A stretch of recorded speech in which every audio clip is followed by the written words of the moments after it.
Hoy vamos a hablar de no está en el programa y de hecho no va a estar en el parcial tampoco este tema en particular de software as a service, pero me parece importante que lo vemos porque honestamente es algo que seguramente se encuentran por todos lados hoy por hoy y está bueno explorar un poco lo que es desde nuestra perspectiva como analistas y además nos ayuda también a entender qué es lo que se nos pide cuando están pidiendo gente que tenga experiencia en trabajo de software as a service, ¿sí? Así que vamos a lo principal. ¿Saben lo que es el software as a service? No.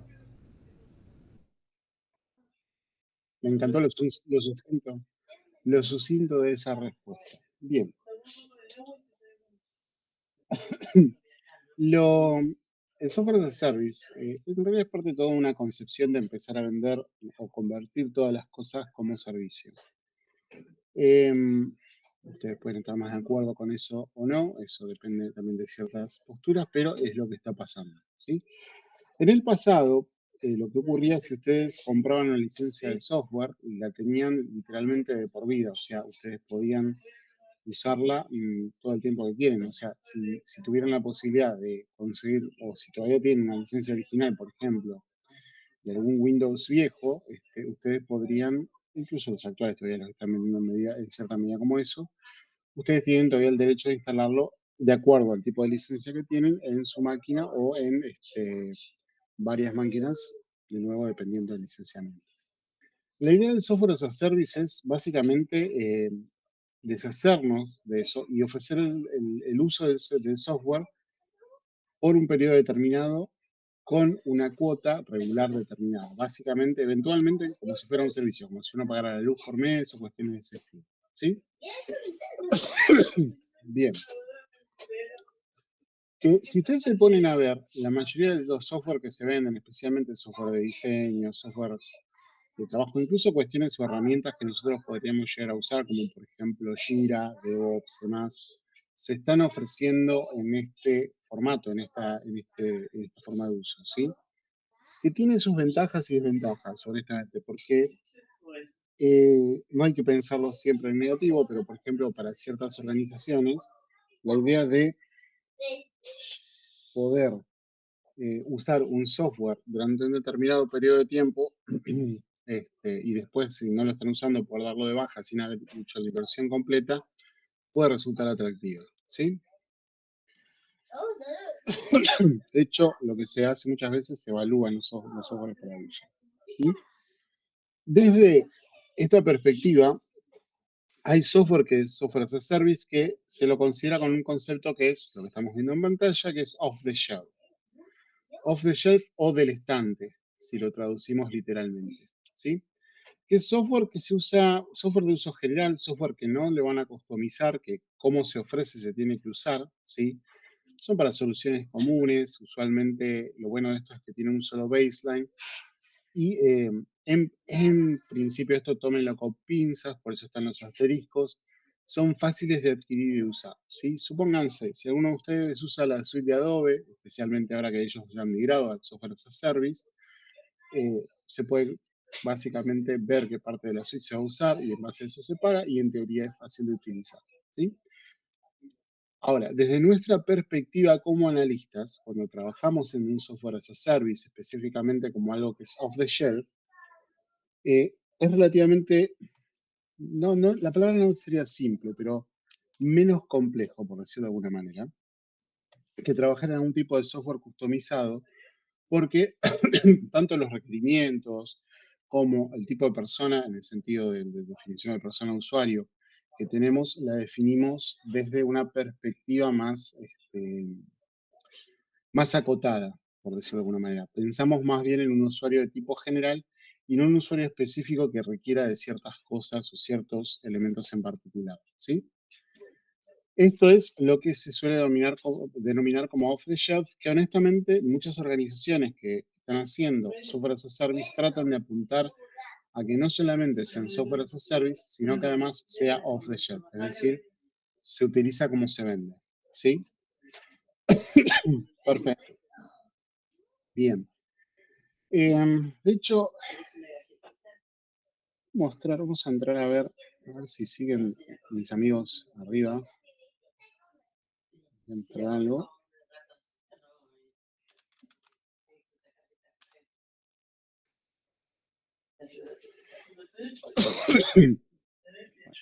Yo les había comentado, yo conozco a uno de los, o conocía, porque ya no estoy trabajando más con ellos, a uno de los analistas funcionales y diseñadores técnicos que había en esta organización. Eh, Acá este producto es específicamente un software as a service, no importa, lo estoy usando como ejemplo, donde usualmente se usan distintos tiers de uso para que ofrece distintas cosas, distintos niveles de acceso para distintas características. Es básicamente lo que se busca, o sea, hay planes de uso individual, planes de uso empresarial, para distintos tiers y demás. Con lo cual me reduce a mí mucho lo que yo les decía, el tema de el tipo de persona usuario que yo estoy creando para poder trabajar y generar los requerimientos. Si además, acá también tengo que trabajar muy de cerca con lo que son la gente de marketing para ver qué es lo que ellos pueden y cómo pueden realmente ofrecer y vender este producto. ¿Por qué les traigo esto de off the shelf y la parte de software as a service? Porque si ustedes se ponen a buscar hoy por hoy trabajo de sistemas, específicamente como analista funcional, les piden experiencia en software as a service, ¿sí?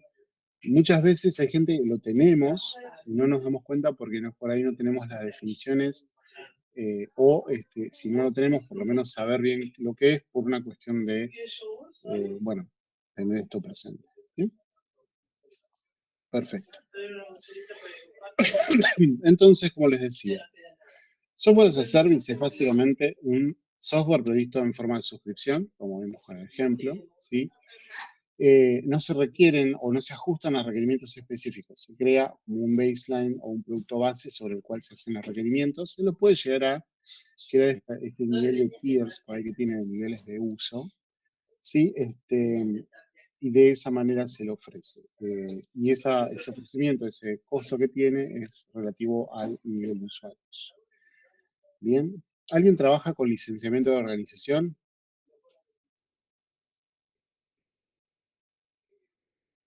En la parte de compras, procuración, equipos, nada.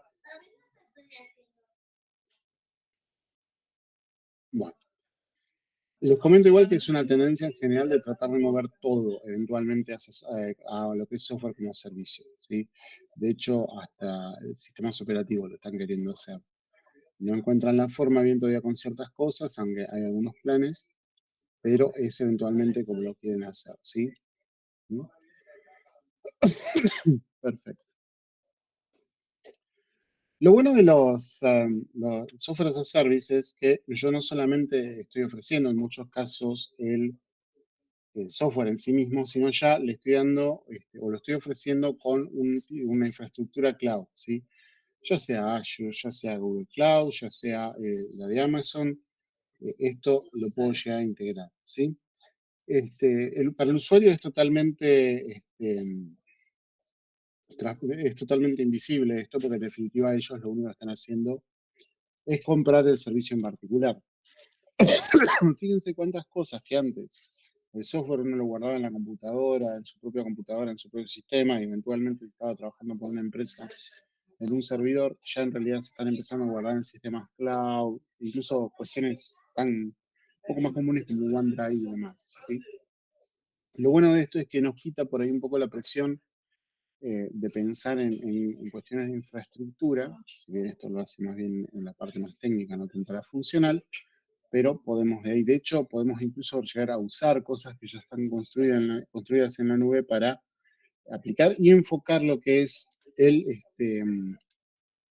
core, lo que nosotros queremos realmente hacer del sistema, en lugar de pensar quizás en todas otras cuestiones, como por ejemplo seguridad, por ejemplo, bueno, qué tipo de base de datos usar, etcétera, que bueno, eventualmente lo terminas pensando, pero con la facilidad que tenés una infraestructura ya armada.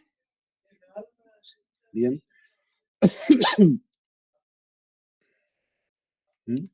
Cortito y al pie les quería traer este comentario del software as a service por el simple hecho de esta cuestión de que, bueno, lo van a encontrar bastante en lo que son los requerimientos o los pedidos de para trabajo para puestos de este estilo, ¿sí?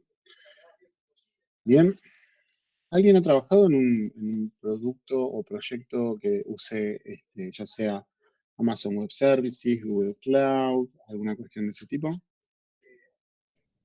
Yo, Tenías cosas que ya estaban construidas, que vos las podías reutilizar para tu sistema, ¿no? sí. De hecho, nosotros implementamos o utilizamos todo lo que es Bank as a Service. Correcto, sí. O sea, Buenísimo. además de todo lo de cloud, de AWS y todo, digo, también Ujú. laburamos con sistemas de Bank as a Service y generamos también propuestas de Bank as a Service. O sea, que es lo mismo que el software, nada más que Sí, de hecho, de eso de service en general hay varias formas. Tenés software as a service, plataformas as a service, infrastructure as a service. De hecho, te comento, tenés disaster recovery as a service que sí, están sí, haciendo. Hay un sí. montón de cosas de ese estilo. Por ahí se ya. Lo bueno de todo esto es que te quita un montón de presión sobre cuestiones que vos antes tenías que pensar, sobre todo con cuestiones que era el disaster recovery. El disaster recovery es parte de seguridad informática, lo van a ver con el profesor de seguridad informática, pero solía ser algo terriblemente engorroso y complejo, no nos mintamos, sigue siéndolo, pero ahora tenés mucho más músculo atrás a través de todo lo que son los proveedores de cloud. Sí, siempre y cuando lo puedas hacer, porque hay limitaciones, dependiendo de la industria, donde por ahí no lo puedes hacer todavía. Bien, perfecto. Esto era algo cortito y al pie que les quería traer a colación por el simple hecho de esto de que, bueno, buscan algún trabajo de analista funcional, productor, no business analyst, lo que sea, y les está apareciendo todo lo que es software as a service, por las dudas si lo están haciendo para que sepan qué es y poder defenderse en ese área. ¿Sí? Bien, excelente. Vamos a hablar un poquito de prototipos y pruebas de concepto, diferenciación que hay, que en realidad son formas de iteración de un producto. ¿Bien? De grandes rasgos, las pruebas de concepto son no funcionales y permiten finalmente evaluar la concepción inicial. A nivel de software están compuestas, por ejemplo, de mockups, wireframes, a veces con alguna funcionalidad, se solía hacer con cuestiones como Figma también. Les pido disculpas si voy un poquito rápido, pero no me equipo. Como me estoy quedando sin voz, quiero acelerar y meter todo lo que podamos antes de que la voz desaparezca. Bien. Después, sobre ese prueba de concepto inicial, se crean los prototipos donde yo empiezo a ir corrigiendo distintas cosas. Tengo un prototipo funcional limitado, un MVP, ¿sí? Que en realidad termina formando una serie de prototipos. Les traigo todo esto porque hay sistemas que se van trabajando en prototipado y es muy importante tener en cuenta qué requerimientos se van insertando en cada nivel de prototipo que uno va creando. Y esto va muy de la mano con conceptos de iteración que uno puede llegar a tener. En definitiva, cada nueva iteración uno lo puede tomar como que va creando un nuevo prototipo de software con distinta funcionalidad e implementándolo. Bien, si voy muy rápido y quieren que me detenga, párenme. Les pido por favor, porque encima creo que hoy es sí, bastante larga. Bien, perfecto. La prueba de concepto es normalmente con lo que uno inicia cualquier proyecto. De hecho, yo he participado en proyectos eh, de investigación y desarrollo donde creábamos pruebas de concepto iniciales. ¿No es un pulpo? No entiendo, ¿verdad? Ah, no, no. No, porque estoy tan mal que ni conecté la cámara. Estaba medio sola ahora y agarré todo rápido. Así que por eso no tengo conectada. Sí, sí, sí.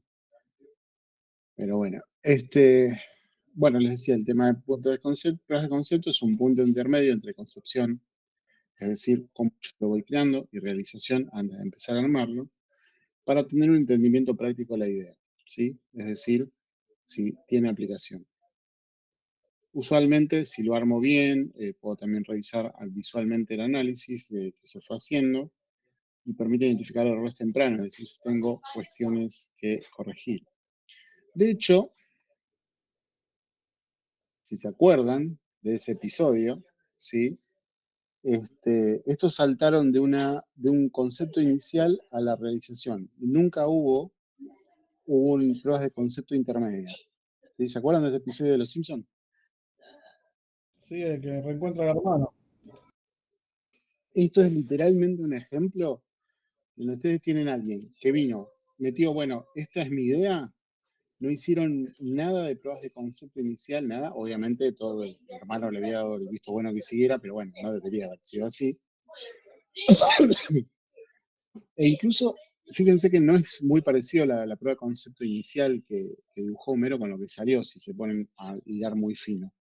Pero de todas maneras, claro, exactamente. Siempre me pareció una idea, una forma espectacular de demostrar cómo vos tenés que realmente, cuando empezás con algo nuevo, tenés que hacer pruebas de concepto en el camino y realmente ver si vos estás yendo por el buen camino, porque si saltás de la concepción inicial al producto, le vas a errar. Le vas a errar y le vas a errar feo. Esto por si en algún momento también les toca trabajar en proyectos donde empiezan a hacer un producto nuevo, una creación, un proyecto de investigación y desarrollo, que son pocos, pero si alguna vez tienen la posibilidad de meterse en uno de esos, es una excelente experiencia y se las recomiendo totalmente. Igual tengan en cuenta que el 80% de esos proyectos suele fallar, ¿sí? Pero tengan siempre presente eso, cuestiones de iteración, concepto, prototipado, armar varios prototipos, hacer una serie de prototipos antes de llegar a un producto final y no tirar desde el prototipo inicial ya saltar al producto. Porque la jodés, la terminas cerrando mal. Y esto, capturando los requerimientos en cada etapa donde yo voy saltando lo que son desde la prueba de concepto hasta los distintos prototipos corregidos, hasta llegar a lo que es la prueba final. ¿Sí? Sin prueba de concepto previa de la construcción no debería hacer nada. Perfecto. Hay una relación entre lo que estábamos hablando de software as a service y los prototipos limitados. Los prototipos limitados muchas veces en software as a service es lo que usualmente se vende como un software del estante, un out of the shelf, donde yo básicamente eso es lo que se puede usar. Está limitado en eso. Si requieren más, ya estamos hablando de una customización que se pueden hacer por extensiones, por terceros o otras cuestiones de ese tipo. ¿Sí? Tenía este ejemplo. Hay otro ejemplo más que lo tenía años pasados y lo saqué. ¿Vieron el Cybertruck de Tesla? Ahí tenés, en realidad, terminó teniendo éxito, pero ahí saltó de una concepción inicial al producto también. No hubo, literalmente para el camión ese parece un prototipo, que no se pasó, desde el prototipo saltaron al producto. No hicieron ninguna iteración, ninguna mejora, nada. Está bien, le quedó con ciertos aspectos de cyberpunk, pero funcionó. Creo que lo saqué por eso, porque yo pensé que iba a fallar, no falló. Pero bueno, bien. Un concepto con el que se van a encontrar muchas veces es con lo que es el concepto de MVP, ¿sí? Y no estamos hablando del mejor jugador del partido, sino el mínimo producto viable, ¿sí? Que es una idea donde básicamente parte de que yo del análisis genero la idea inicial, construyo eventualmente un producto que tiene lo mínimo indispensable, básicamente el core, y ese core yo lo uso quizás para obtener información, volver al análisis y ir refinando la idea.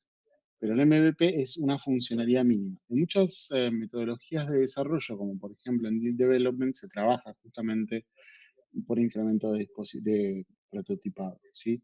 A través de lo que son productos mínimos viables. Bien. Y honestamente, en cada nueva iteración, desde el core, yo voy agregando cosas y eso me va creando las distintas versiones de producto, o sea, los distintos MVP que puedo llegar a tener. En los libros van a encontrar, eh, vamos a ver, versiones como por ejemplo, o que los mencionan también como producto mínimo marketeable, ¿sí? Que se vendría a ser como un MVP que se considera que está listo para el mercado, ¿sí?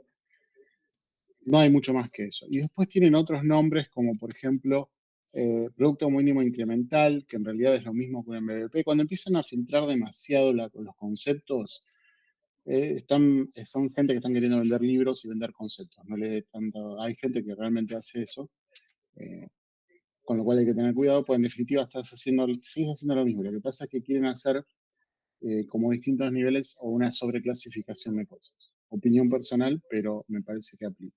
¿Mm? Bien. Eh, para considerarse un producto mínimo marketeable, usualmente tendría que tener costos relativamente, que ya los costos son más de mantenimiento, el tiempo de trabajo o el tiempo con el que se estuvo trabajando, considerarse lo adecuado, tiene que estar estable, tiene que usualmente cubrir las necesidades de ciertos usuarios. Este slide lo voy a reformular un poco para cuando lo suba. Bien, perfecto. Core es lo central de tu sistema. Suponete a pensar de esta manera, ¿sí? Si estás armando un sistema de inteligencia artificial que usa una red neuronal para poder identificar imágenes, por decir algo, la capacidad de identificar esas imágenes en forma correcta, ese es el core. Vos todo lo que construyas arriba de ese core son distintas iteraciones del producto. Pero si el core no funciona, no te funciona nada. ¿Entendés? El core es el centro, el núcleo del sistema, lo que sí o sí tiene que funcionar bien. En un sistema operativo es el kernel, por ejemplo. ¿Sí? Ese es el core. Es un concepto más bien para identificar lo central de tu sistema sobre lo que está construido. En un sistema de mapas, por ejemplo, sería que pueda realmente identificar posiciones, cuestiones de ese estilo. Eso es lo que tiene que hacer. En un sistema de e-commerce que pueda manejar transacciones, si no las puede manejar y hacer todo el proceso de pagos y demás, o al menos contactarse con un proveedor de pagos, no funciona. Todo lo que construyes arriba son cosas que le agregan valor, sí, efectivamente, pero si el core no funciona nada. No sé si me explico con eso, Cristian.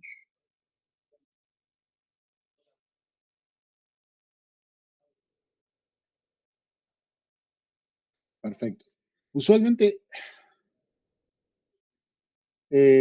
hay lo acabo de explicar, pero lo explico de vuelta, sin problemas, Jesús. El core es básicamente el núcleo de tu sistema, lo que sí o sí tiene que funcionar. En un sistema operativo es el kernel, es lo que le da la funcionalidad a todo lo demás. ¿Sí? En un videojuego, por decirlo algo, vendría a ser el motor de física muchas veces. ¿Sí? Dependiendo del tipo de videojuego, pero bueno. ¿Sí? Es lo que tiene, si eso falla, todo lo que le construyas arriba va a seguir fallando. Serían en principio sí, requerimientos, no los llamaría requerimientos mínimos y esenciales, sino más bien los prioritarios y críticos. Pero sí, son básicamente requerimientos esenciales que tienen que cubrir. Lo tienen que construir. Si tenés otra idea, si tenés un sistema de CRM, si vos no podés registrar los casos de los usuarios, los nombres de los usuarios y administrarlos, no funcionaría todo por más que le construyas cosas arriba, no sirve. ¿Sí? Bien. Es muy importante tener el core presente cuando uno habla de un producto, porque si vos ves que algo no anda y ves que el problema está en el núcleo, y hay un problema más grave que solamente cuestiones de diseño posteriores. Porque si nadie se paró a corregir el núcleo del sistema, lo que tiene que andar bien, ¿viste? Hay un problema de priorización de trabajo en la organización en la que estás confiando. ¿Sí? Eso también hay que tenerlo presente.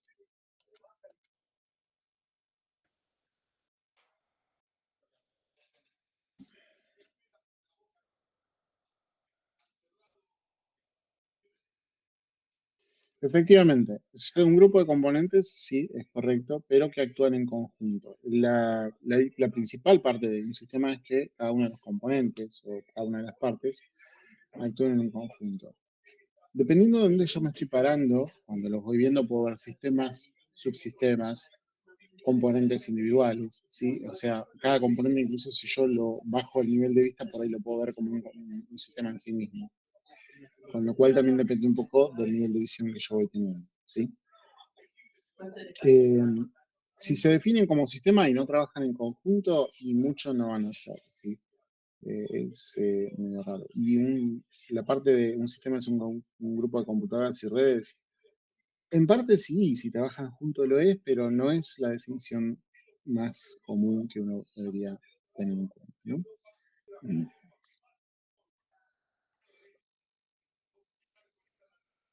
Efectivamente, componente humano, hardware y software, ¿sí? Eh, Hay una cosa que siempre resalto de esto, que tenemos que pensar bastante nosotros, el componente humano.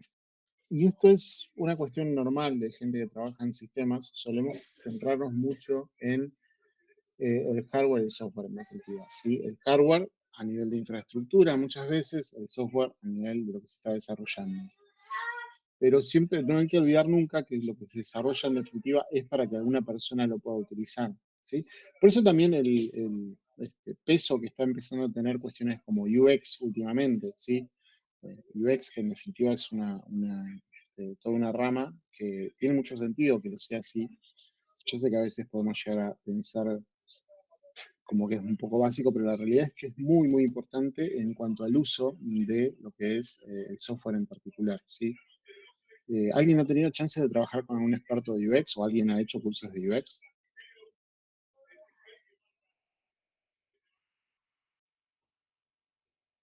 No, de No, no hay, milagro no. no hay problema, no, pero les cambia un poco la perspectiva, porque uno muchas veces, sobre todo cuando estás haciendo mockup, ¿no? Vos pensás en cuestión del flujo funcional. Poner un formulario, lo que sea. Y no te das cuenta de ciertas cosas que después la persona de UX te las indica y hay verdad, hay verdad. Hay mucha verdad detrás de lo que ellos te van comentando, ¿sí? Respecto a cómo se puede hacer, incluso las cosas o el orden en el cual se puede capturar la información.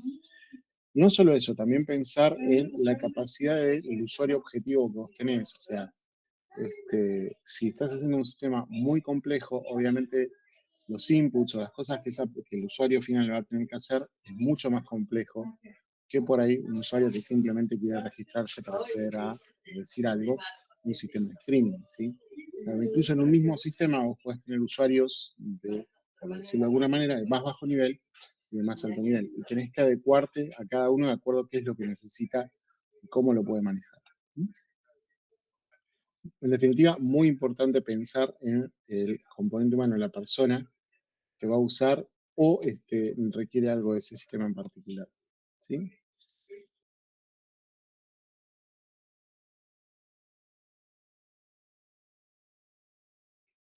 Perfecto, sí, efectivamente, porque el sistema depende de ellos para funcionar. Hay una realidad acá.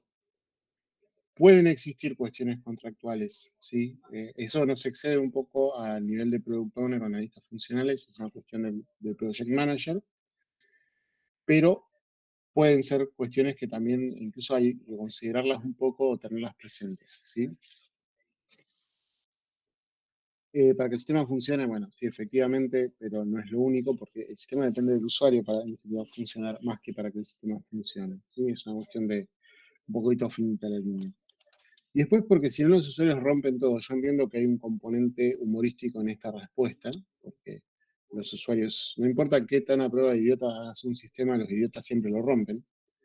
Pero la realidad es que si el usuario te puede romper el sistema, hay un problema mayor, ¿sí? Porque hay un tema de quality assurance que no se hizo bien, hay un tema de desarrollo que no se hizo bien, no se controlaron bien los inputs que pueda llegar a tener ese sistema. No, ningún sistema es inmune a que se rompa por cuestiones de usuario, ninguno, ¿eh? Pero si es muy habitual, es un problema del sistema y no es un problema del usuario, ¿sí?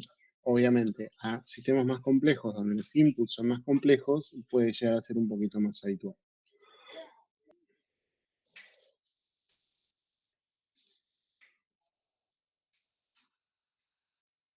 Efectivamente, ninguno de los anteriores.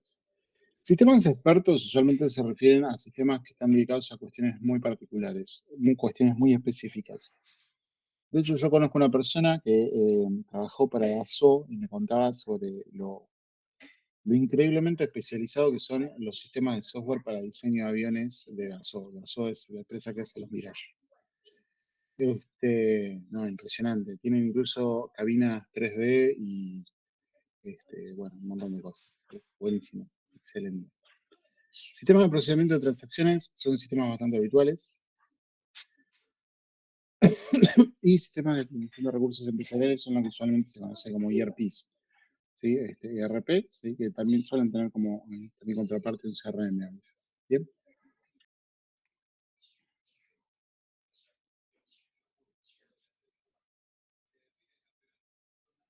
La tendencia es muy baja. Mira, esto es más que nada una cuestión de nombre de concepto, conceptual. Es una plataforma híbrida donde vos tenés cosas propias y externas, ¿sí? Lo interesante de plataformas híbridas es que no solamente tenés que lidiar con requerimientos internos, sino que tenés que ver también cuestiones de los roadmaps de la parte híbrida, o sea, la parte mixta que vos tenés dentro de tu sistema. No me gusta mucho trabajar a mí con plataformas híbridas. Lo he hecho en algunos proyectos donde integramos, por ejemplo, sistemas de reporting. De hecho, si son familiares con Tableau, por ejemplo, lo integramos en un sistema de manejo de tráfico inteligente y cosas así. No solamente reporting, un montón de cosas más, pero bueno, como para que tengan una idea de qué es lo que se hizo. Efectivamente, identificar las partes que componen o podrían llegar a componer, no me entraba todo, un sistema, ¿sí? No está mal igualmente verlo como descomponer el problema en partes pequeñas, pues yo lo que hago es justamente ver cómo puedo ensamblar, o sea, cómo descompongo y ensamblo ese posible sistema que voy a crear, ¿sí? Identificar los componentes de software en realidad no tiene pues no estamos hablando de software todavía, estamos hablando a nivel de abstracción, de concepción, ¿sí? Pero esa es la idea. ¿Sabes que tengo la colección completa de los libros de Star Wars? De lo que era el universo original. Eh, no considero que Disney la haya pegado por eso. No, bueno. Bien, volviendo a temas que no. Sí, soy un nerd, ya los dije. Volviendo al tema de esto, sí, efectivamente, el límite de elementos funcionales y procesos que voy a incluir. El alcance o el límite del sistema es muy importante tenerlo bien en claro y muy bien definido. Si bien las filosofías ágiles tratan de tratarlo en forma más flexible, donde se permite que te ingresen requerimientos nuevos, esos requerimientos no se me pueden salir de control. No puede ser que me agreguen toda una rama nueva, todo un módulo nuevo, cuestiones así, a menos que me den el tiempo y el espacio para poder hacerlos al mismo tiempo. O sea, hay que estar muy atento. En muchos aspectos esto es más una preocupación del project manager que del product owner, pero nosotros no tenemos que eh, estar totalmente alejados de esto, porque como nosotros somos las personas que estamos en contacto por cuestiones de requerimientos, es decir, nosotros somos los que estamos haciendo el proceso de refinamiento, priorización, todo eso, donde nos quieran meter uno nuevo que sale, que rompe el límite, hay que hablar con el project manager para ver cómo lo manejamos. ¿Sí? En principio, mi recomendación es inicialmente digan que no y después que el project manager se arregle. ¿Sí? Ellos seguramente van a negociar alguna extensión o alguna cuestión de ese tipo, pero para tenerlo presente. Iba a decir algo, pero los iba a confundir. Así que espero que termine. Muy bien. Internos y externos, efectivamente. Clientes no, si bien pueden ser actores, usuarios externos también pueden ser actores, pero no forman parte de la misma clasificación. Lo que son usuarios expertos y usuarios, en realidad estamos hablando siempre de usuarios. Y cuando hablamos de actores, hablamos de un concepto más general que puede incluir a usuarios, clientes y demás. Personas es una forma de idealización. Cuando hablamos de personas acá, es un concepto de idealizar cómo podría ser una persona que interactúa con el sistema, es decir, me creo una imagen de esa persona, idealizo eso para poder hacer por ahí algún escenario, alguna cuestión de ese tipo. ¿Mm? Ya respondí a la mayoría, si voy comentando. Eh, Cualquier usuario del sistema, no. Un stakeholder no necesariamente es un usuario, podría llegar eventualmente a serlo. Cualquier analista, no realmente. Cualquier persona con interés que el sistema falle. Tengo una historia interesante sobre eso, de hecho. Cualquier persona con interés en que el sistema tenga éxito, generalmente es lo que uno entiende por justamente un stakeholder. Si hay una persona que le interesa que el sistema siga adelante.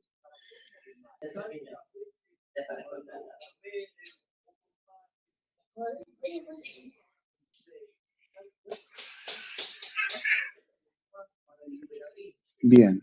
Ahí estaba leyendo el chat, después te comento algo de una. Pero sí, efectivamente todas las anteriores. Es un punto intermedio entre el concepto y realización. Me ayuda a entender la idea y visualizar el concepto. ¿Sí? Eh, porque muchas veces por ahí la idea parece inicialmente buena, pero cuando la llevo a papel o la llevo a un prediseño, puedo hacer ajustes, obviamente, y muchas veces incluso llegar a descartarlo. No está mal, a veces, y esto es importante tenerlo en cuenta, que uno tiene una idea en particular, y esto no solamente va a pruebas de concepto, sino para todo en general, donde uno piensa que la solución que uno está presentando es buena, pero alguien viene con otra solución, hay que realmente analizarla, lo más libre de sesgos que se pueda, obviamente al ser humano no lo tenés, y aceptar cuando una solución es mejor, porque si no, vos terminás insertando problemas en el sistema. Efectivamente, en un sistema con funcionalidad mínima y con características limitadas, ¿sí? De hecho, todo lo que es si alguien trabaja en Lean Development es una de las muchas metodologías ágiles que hay para trabajar. Lean Development básicamente vive y muere por esto, o sea, viven creando MVPs y los van iterando y los van haciendo cada vez más funcionales, hasta que llegan a algo que es marketeable, ¿sí? Perfecto. No está mal igual considerar la persona que puso en verde iteraciones de un sistema piloto a un sistema final. No está necesariamente mal. Un MVP no es necesariamente todas las iteraciones, pero es una forma de verlo también. No está mal del todo, ¿sí? Desgraciadamente es un poquito limitado a la herramienta como para poder decir este también está bien, ¿sí? No es que está limitada, me pide $5 y no quiero pagar $5 para poder hacer eso, ¿sí? Y efectivamente, una declaración ética de funcionalidad o elementos del sistema, ¿sí? Este, tenía ciertas características, las hemos visto, ¿sí? Lo más importante es que sea consistente, que sea relativamente limitado, ¿sí? Fácil de entender, que tenga completo, si es necesario que se vaya complementando. Es muy habitual que varios requerimientos cubran a veces un solo punto para ir complementando las cosas que faltan, pero sí. ¿Mm?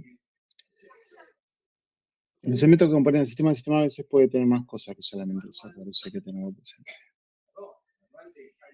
Buenísimo.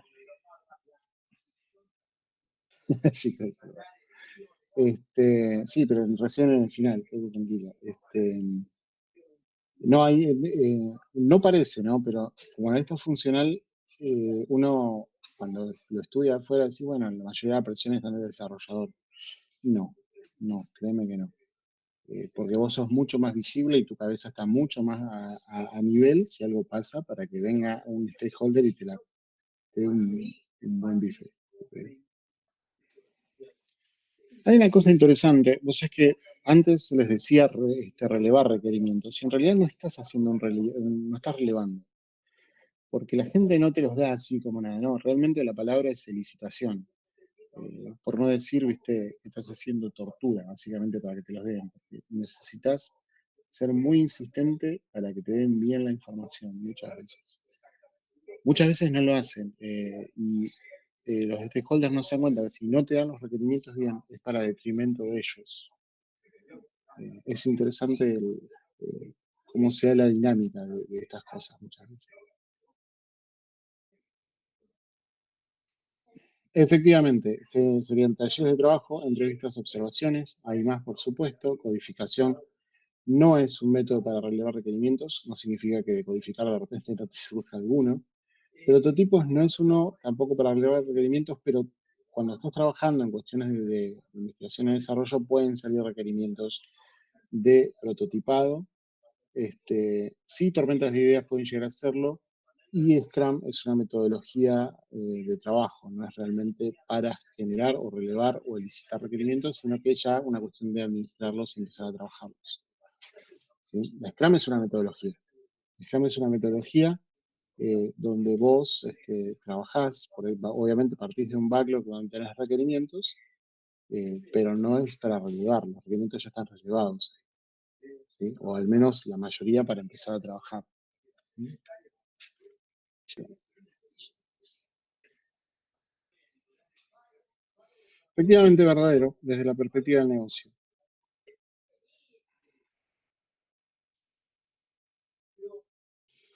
¿Sí? Análisis, diseño, construcción o desarrollo también, implementación y mantenimiento. Efectivamente. Testeo no realmente, porque testeo está dentro de toda la etapa de desarrollo. Ahí estamos, construcción y desarrollo estamos duplicando. Y la última, bueno, descubrimiento. Descubrimiento es una etapa que yo creo que debería estar, pero no, generalmente se la considera dentro del análisis. Yo la separaría, ¿sí? Fíjense que la verde tampoco tiene análisis. Correcto, todas las anteriores. Basado en procesos lineales industriales, sí, porque de hecho tiene como un concepto de cadena de trabajo, de desarrollo. Sí, cada etapa en general se tiene que terminar en su totalidad antes de la siguiente, correcto. Genera muchas dependencias, es uno de los problemas que llega a tener, de hecho, porque hay un tema que si yo cometo un error en el análisis, no lo detecto hasta la etapa de prueba, por ahí de testeo dentro del desarrollo, o incluso después de la implementación o durante el mantenimiento, es un error que lo arrastré desde el inicio. O sea, es muy difícil a veces detectar algunas cosas, y tiene ese problema. Pero bueno, de todas maneras se lo sigue usando y hay variantes de cascada. Hay metodologías en PET, lo demás. Me imagino que con el profesor de ingeniería de software las están viendo. Yo solamente toco acá un poquito de lo que es cascada, por una cuestión de que nos sirve para explicar el uso de requerimientos en metodologías antiguas. Bueno, de hecho, hoy por hoy todo lo tratan de hacer Agile. Vos fíjate que hay metodologías que se crean para otras cosas, pero que se basan en esa filosofía. Por ejemplo, dentro de lo que es el universo de e-learning, tenés lo que se llama metodología ADI, que es básicamente una metodología Agile, pero aplicada a ellos, al universo de capacitación. Es una filosofía. La metodología es el Scrum, el Kanban, Lean Development, Stream Programming. Acá salta en Google que es una metodología. Sí, no, pero no es la metodología. Metodología es el método para trabajar. Agile no es un método. Si no, no tendría manifiesto. Por eso dijo que era un estilo de vida. Exactamente. Cuando vi que pusieron estilo de vida, bueno, no se comieron ni la madre. No es una filosofía, no es una metodología. Metodología es Scrum. Metodología es cómo se hace una cosa. Agile no te dice cómo hacer.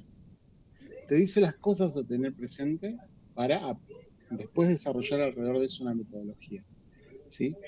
No la voy a poner a esta como pregunta de parcial, no se preocupen, era meramente como para hacerlos pensar un poco. Profe, Pero sí, es un enfoque, puede ser también una forma de verlo. Sí, Néstor. sí, yo he leído que Scrum tampoco es una metodología, sino es un framework. Framework es para trabajar, framework es un método de trabajo. Sí, pero es un marco de trabajo donde uno se puede mover, pero no es una metodología según lo que leí, no sé si es verdad o no. No, pasa que es framework o marco de trabajo, como decir, lo que te dice es cómo hacer las cosas, lo mismo que una metodología. Claro. En ese contexto son sinónimos. Ujú. Que creo que dice eso, pero créeme que no es una metodología. Ese es un tema en particular porque eso está bueno para hablar, para filosofar un rato, pero porque no te dice cómo. Las metodologías te dicen cómo, ¿sí? La filosofía te dice el qué o cuestiones de ese tipo. ¿Sí? Bien, igual no se preocupen, esto no va a estar en parcial, esto era meramente para pensar un poquito.